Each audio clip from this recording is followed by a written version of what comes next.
Containers का रखा जाना और फिर लोगों का वहाँ पर आना, सासू गैस के शेल, एक पुलिस एहलकार शहीद हो गया। ये इस्लामाबाद में हुआ क्या? और सबसे अफसोसनाक चीज़ जो लगी कि आम कारकुन को, आम बंदे को सड़कों पर आंसू गैस के शेल खाने के लिए, डंडे खाने के लिए छोड़ा जा रहा है और किसी एहतजाज में इनकी सीनियर लीडरशिप नज़र नहीं आ रही है।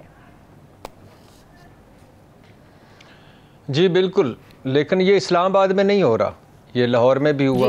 ये लाहौर में नहीं हो रहा, ये कराची में भी पहले हो चुका है, ये क्वेटा में भी हो चुका है, ये पेशावर में भी हो चुका है, ये पूरे मुल्क में हो रहा है और होगा। हमने अपने साथ किया क्या? हमने कोई इदारा, कोई चीज़ नहीं बख्शी। अदलिया का 9 मई हुआ जब सुप्रीम कोर्ट पर हमला किया मुस्लिम लीग नून वालों ने, जजेस ने भाग कर जाने बचाई। फ़ौज का 9 मई हुआ, शहदा की यादगारों तक को न बख्शा गया। पार्लियामेंट का 9 मई हुआ, पार्लियामेंट की लाइटें बुझाकर पार्लियामेंटेरियन को अंदर से गिरबानों से पकड़कर गिरफ्तार किया गया। अब केपी हाउस का 9 मई हो चुका है। इस तरह रेंजर्स और पुलिस ने घेरा, इस तरह अंदर जाके दरवाजे तोड़े, इस तरह मारपीट की कि जैसे पता नहीं दुनिया जहान का कोई बड़ा दहशतगर्द आ गया था। लेकिन अब खबरें चल रही हैं कि अली अमीन गंडापुर साहब केपी असेंबली पहुंच गए हैं, गुत्थी सुलझ गई है। जी चलो, अल्लाह के फजलो करम से सुलझ गई, लेकिन 24-25 घंटों के बाद अली अमीन गंडापुर साहब पहुंचे हैं।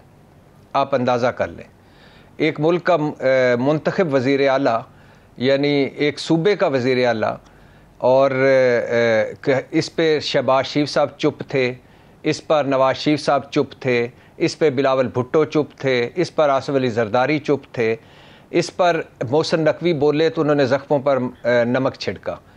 आप अंदाज़ा करें कि आपको याद है कि सिंध हाउस में जब इमरान खान दौर का आखिरी दिन चल रहे थे, सिंध हाउस में लोटों की एक महफिल लगी हुई थी और कुछ लोग सिंध हाउस के अंदर दाखिल हुए और ये सिंध पर हमला हुआ, जमहूरियत पर हमला हुआ और बिलावल भुट्टो के सारा जो गुस्सा था आसमान तक पहुंच गया। आज कहाँ थे वो? जी आपको याद है कराची में मरियम नवाज के होटल के कमरे का दरवाज़ा टूटा, तो उस वक़्त जो चीखो पुकार हुई थी, वो सारे चीखने वाले चीखे खान आज कहाँ थे?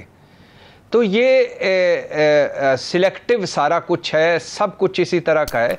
लेकिन इशू बुनियादी तौर पे ये है कि जो आपने कहा है कि हमने जो सियासी चीज़ें थी उनको ज़ाती बना दिया और हम सारे एक दूसरे से लड़ रहे हैं।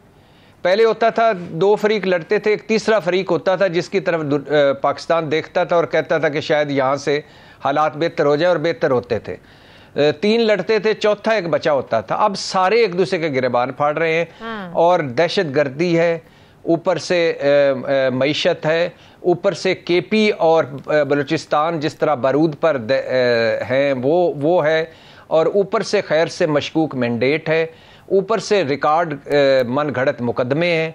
और कोई औरत, अब मुझे देखें, इमरान खान की बहनें इस इhtजाज में निकली, दहशत गर्दी के पर्चे। रावलपिंडी इhtजाज में 80 साला खातून पर दहशत गर्दी का पर्चा, वो अदालत ने दहशत गर्दी का उससे निकाला पर्चे से। गद्दार बना दो, काफिर बना दो, इंतशारी टोला, मुल्क दुश्मन, आर्टिकल 6 से लगा दो। लोगों के लिए क्रिएट कर रही है। खुद लीडरशिप कहाँ थी? उमर अयूब साहब कहाँ है? शिबली फराज साहब कहाँ है? बैरिस्टर गौहर साहब कहाँ है? रऊफ हसन साहब कहाँ है? लाहौर के इनके एमपीएस। मतलब कि अगर यहाँ पर इनकी सीनियर लीडरशिप ने इस एहतजाज को लीड नहीं करना, आप कॉल क्यों दे रहे हैं? फिर आप हमें वजह ये बताते हैं कि ऐसी जो तहरीकें हैं, ऐसे एहतजाज सोच समझ कर इनके साथ जो है ना डील किया जाता है। तो सोच समझ कर आप लोगों को भी बाहर निकाल लें। खुद आप छुपे बैठे हैं, लोगों को डंडे खाने के लिए, आंसू गैस के शेल खाने के लिए बाहर निकाल देते हैं। ये क्या एहतजाज है? ये क्या तहरीक आप लोग चला रहे हैं? देखिए, पाकिस्तान तहरीक इंसाफ के बारे में जब बात करें तो 2-3 चीज़ें समझ आती हैं। क्या पाकिस्तान तहरीक इंसाफ मुसलसल 3.25 सालों के एहतजाजों, छापों, पर्चों, मुकदमों, जेलों, हवालातों से थक गई है? नंबर 1। क्या पाकिस्तान तहरीक इंसाफ की जो आपसी लड़ाइयाँ हैं, आपसी गिरोहबंदियाँ हैं, हाँ, वो इमरान खान के जेल में होने की वजह से पार्टी से बड़ी हो गई हैं?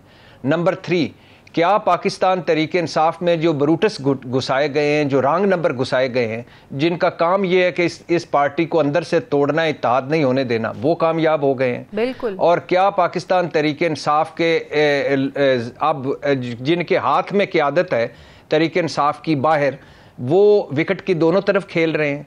तो ये बहुत सारी चीज़ें हैं जिनकी वजह से पाकिस्तान तहरीक इंसाफ, आप देखिए संगजानी में मंडी मेला मंडी मवेशियाँ में हुई वो जलसा हुआ, लोग पहुँचे और कमाल लोग पहुँचे।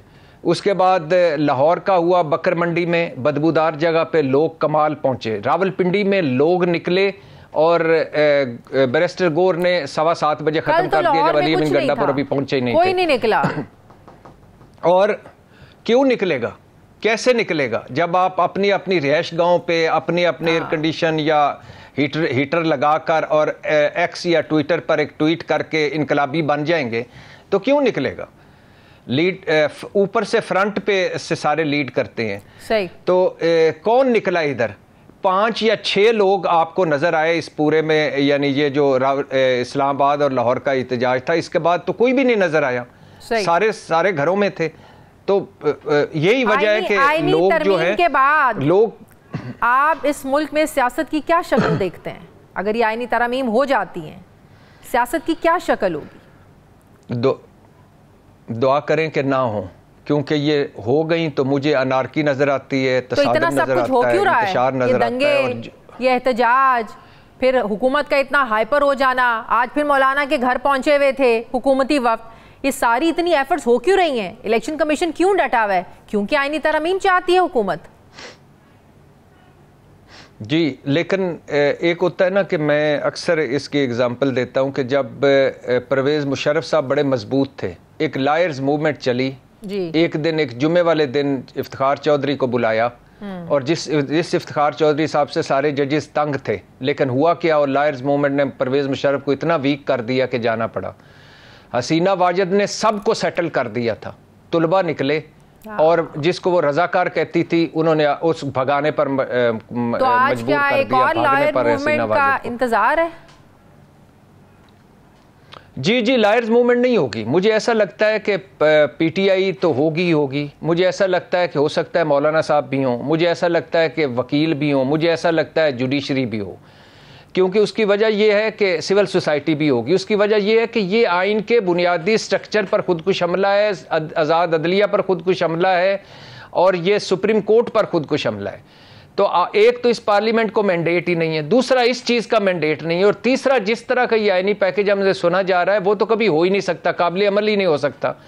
तो ये मेरे ख्याल से अपनी कब्र खुद खोदेंगे, और जब बंदा बहुत कॉन्फिडेंट हो जाए, जब सोचे कि हमने सारों को सेटल कर लिया, जवाल वहीं से शुरू होता है। सही।